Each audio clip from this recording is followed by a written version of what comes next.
Cześć, wjeżdżamy właśnie do Gniezna, pierwszej stolicy Polski. Myślę, że to miasto jest obowiązkowym punktem wycieczki dla każdego Polaka.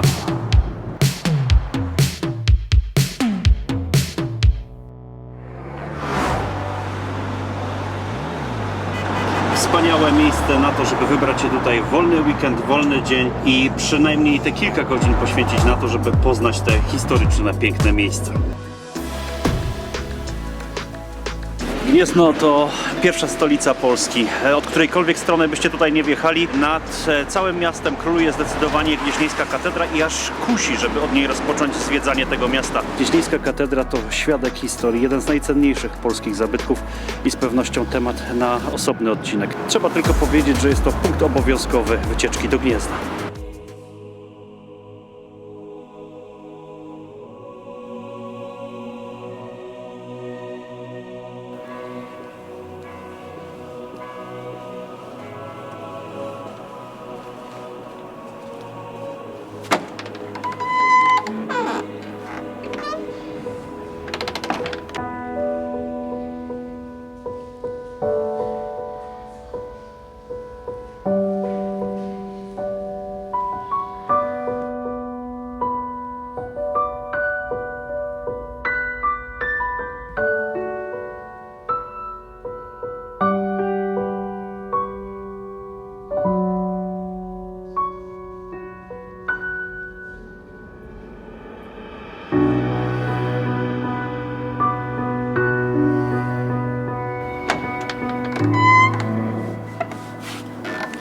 A tak w ogóle zwiedzanie najlepiej rozpocząć od wizyty w biurze obsługi turystycznej, które znajduje się za kościołem Świętego Jerzego w Muzeum Archidiecezji Gnieźnieńskiej. W tamtym kierunku pójdziemy.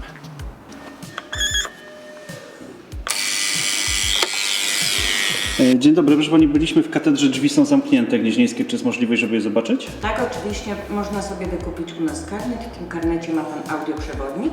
Można skorzystać z elektronicznego lub z naszego przewodnika.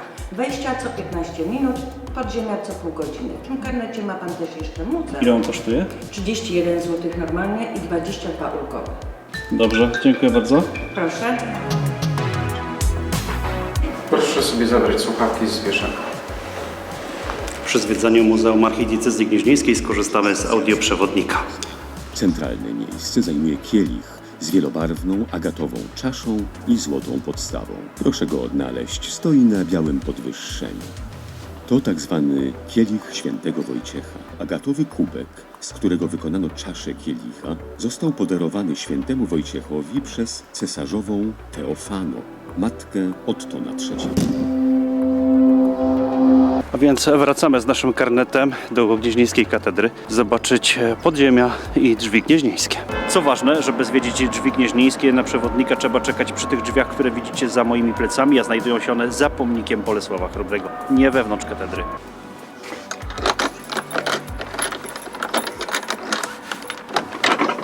Zapraszam do drzwi.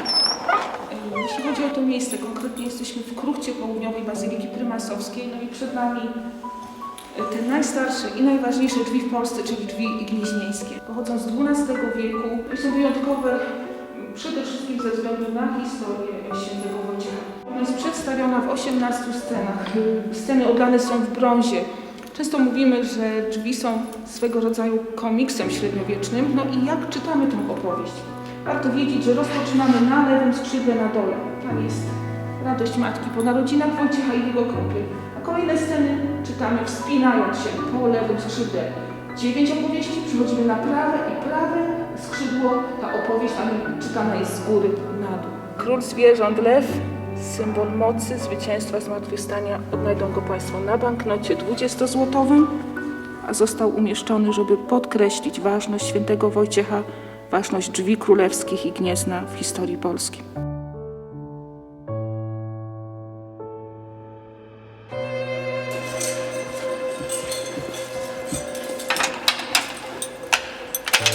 To jest pierwsza świątynia, buduje ją około 970 roku Mieszko I. Widomy znak nowo przyjętej wiary, ale ona jest przede wszystkim znacząca z tego powodu, że właśnie w aneksie tutaj dobudowanym został pochowany święty Wojciech, tak? To rok 1997. Tutaj Zachodnia ściana romańska. I teraz ważna sprawa. Na prawo od paleniska maleńki łuk. Bardzo znaczący zabytek. Jest to pozostałość fundamentu rotundy Mieszka I. Czyli tutaj pierwotnie w Gnieźnie pochowany święty Wojciech. Myślę, że warto wiedzieć, że w katedrze gnieźnieńskiej pochowany jest również książę poetów polskich Ignacy Krasicki. Był arcybiskupem gnieźnieńskim. Zmarł wprawdzie w Berlinie, ale po 28 latach jego ciało do Gniezna sprowadzili przyjaciele i przed nami właśnie grób arcybiskupa Ignacego Krasickiego. Wyjątkowa płyta w katedrze gnieźnieńskiej, płyta pochodząca z grobu arcybiskupa Zbigniewa Oleśnickiego. Wykonał tą płytę Widz Stworz, nawet podpisał się w lewym górnym narożniku pod herbem Dębno. Można z łatwością odszukać jego gmerk, taką strzałeczkę z 2 poprzeczkami. Tą kwotę, którą otrzymał Widz Stworz, było to 150 zł florenów. Kwota wystarczyła na zakup kamienicy w rodzinnym mieście Wita Stwosza w Norymberdze. Zwiedziliśmy właśnie Gnieźnieńską katedrę i jak widzieliście, lepiej zrobić to z przewodnikiem. Wtedy to zwiedzanie jest dużo ciekawsze.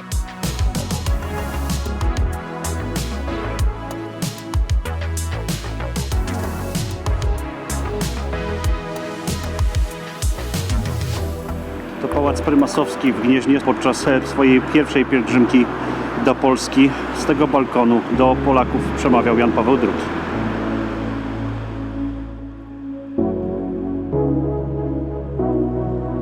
Wagony numer 21, 20, 19 znajdują się na początku składu pociągu. Celowo wszedłem na Gnieźnieński dworzec, bo oczywiście do Gniezna można przyjechać samochodem, ale także bardzo dobrym rozwiązaniem jest przyjechać tutaj pociągiem.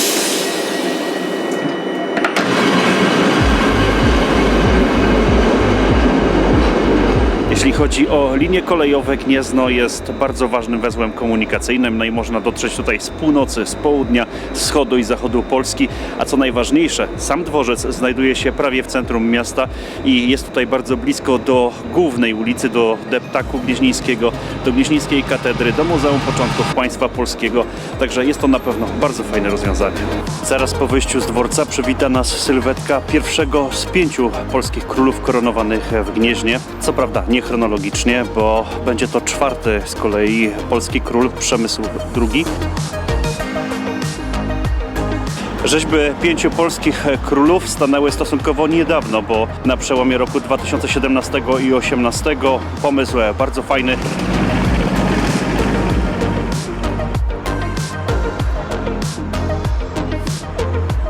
Zmierzamy teraz w stronę głównej ulicy Bolesława Chrobrego. Jest to deptak. Tam znajduje się wiele restauracji, gdzie z pewnością wybierzecie się na jakiś obiad, ale jest też rzeźba pierwszego polskiego króla Bolesława Chrobrego. Zaraz zobaczycie, że na tej rzeźbie autorstwa Rafała Nowaka Bolesław Chrobry wygląda jak prawdziwy król.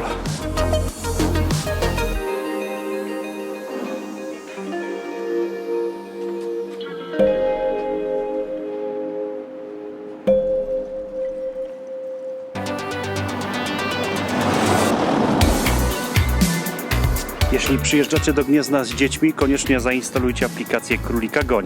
Znajdziecie wtedy 15 takich figurek w całym mieście. Królik pełni tutaj rolę przewodnika. Jeśli znajdziecie to miejsce, aplikacja opowie Wam, gdzie się znajdujecie, co ciekawego w tym miejscu możecie znaleźć. Na pewno warto to zrobić.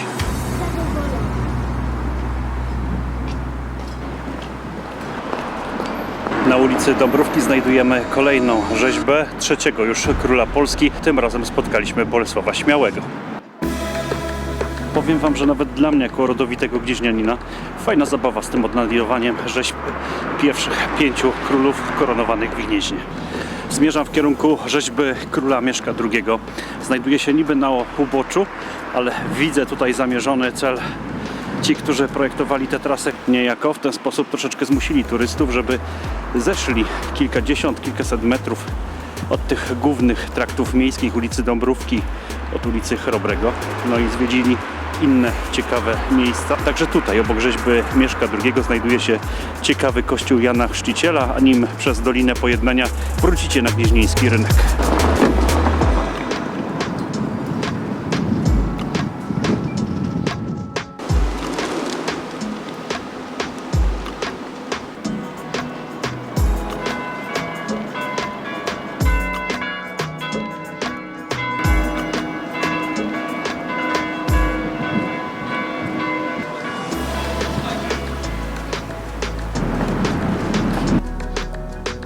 To ulica Tumska, która od katedry prowadzi do Gnieźnieńskiego Rynku, a jej kontynuacją po drugiej stronie głównego placu w Gnieźnie jest właśnie ulica Bolesława Chrobrego.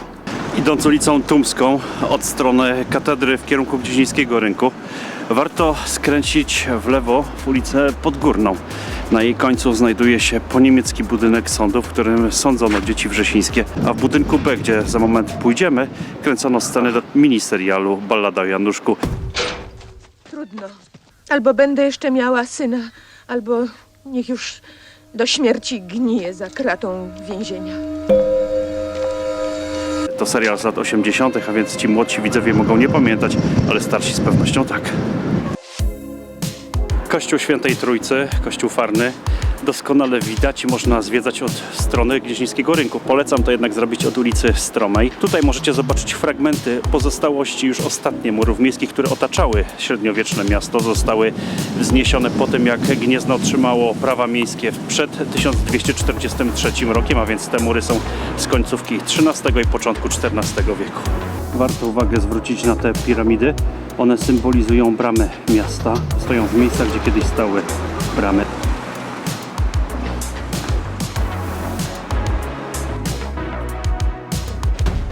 Co prawda tutaj na targowisku głównie zapatrują się gnieźnianie, oni tutaj robią zakupy, ale odwiedzając postać ostatniego polskiego króla koronowanego w Gnieźnie, Wacława II, możecie także dokonać zakupów świeżych warzyw, świeżych owoców. No a my kończymy już wizytę na Gnieźnieńskiej Starówce w centrum miasta i już pójdziemy w kierunku Muzeum Początków Państwa Polskiego. Znajduje się ono z drugiej strony jeziora.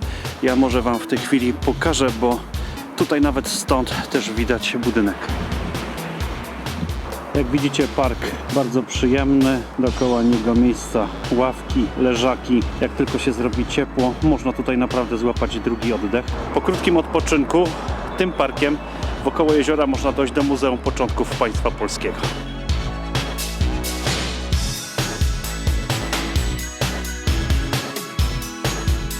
Polecam wejść na dziedziniec muzeum, bo z tego dziedzińca rozciąga się najpiękniejsza panorama na Gniezno.